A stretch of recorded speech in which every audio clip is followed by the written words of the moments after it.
सभी साथियों को बहुत बहुत बधाई इस बात की कि जिस लड़ाई को हमने शुरू किया था, जिस लड़ाई को विभिन्न संगठनों ने अलग अलग तरीके से लड़ा, उस लड़ाई में एक निष्कर्ष तक हम पहुंचे, एक परिणाम तक हम पहुंचे। हम सभी संगठन चाहते थे कि फिलहाल युक्तियुक्तकरण की प्रक्रिया पर रोक लगाई जाए, उसे स्थगित किया जाए और पदोन्नति और जो है ओपन ट्रांसफर उसको शुरू किया जाए। प्रथम चरण में यह हुआ है कि जो संकेत मिले थे और जो आज परिणाम आया है उससे यह स्पष्ट हुआ है कि सरकार ने फिलहाल अधिकारियों को युक्तियुक्तकरण की प्रक्रिया को यहीं पर रोकने के लिए कहा है, यानी युक्तियुक्तकरण की प्रक्रिया जो है वो स्थगित हो गई है। और हम सरकार से यह मांग भी करते हैं और हमारी यह लगातार कोशिश रहेगी कि जिस बात को हम ज्ञापन में कह रहे थे कि पहले पदोन्नति किया जाए, पहले ओपन ट्रांसफर किया जाए और उसके बाद आवश्यकता पड़ने पर जो है वो युक्तियुक्तकरण किया जाए। युक्तियुक्तकरण का विरोध नहीं है, सरकार का विरोध नहीं है, अधिकारियों का विरोध नहीं है, लेकिन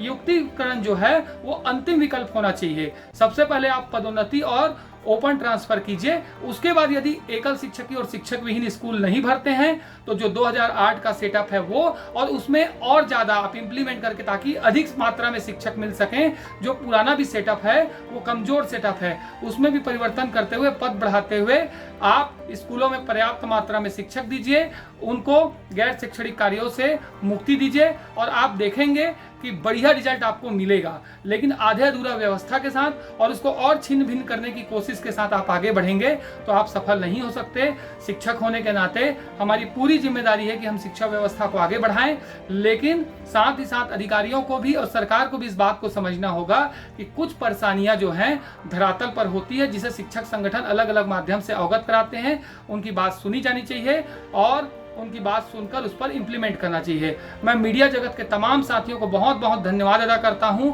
जिन्होंने कदम से कदम मिलाकर हमारा साथ दिया और एक एक बात को सरकार तक पहुंचाया और सरकार तक पहुंचाने के साथ साथ जो सरकार में बैठे हुए लोग हैं उन पर इस बात का दबाव बनाया कि जो चीजें गलत है, जो चीजें तर्कहीन हैं, जो तथ्यहीन हैं, उन चीजों को तत्काल रोका जाए। इसी का परिणाम है कि फिलहाल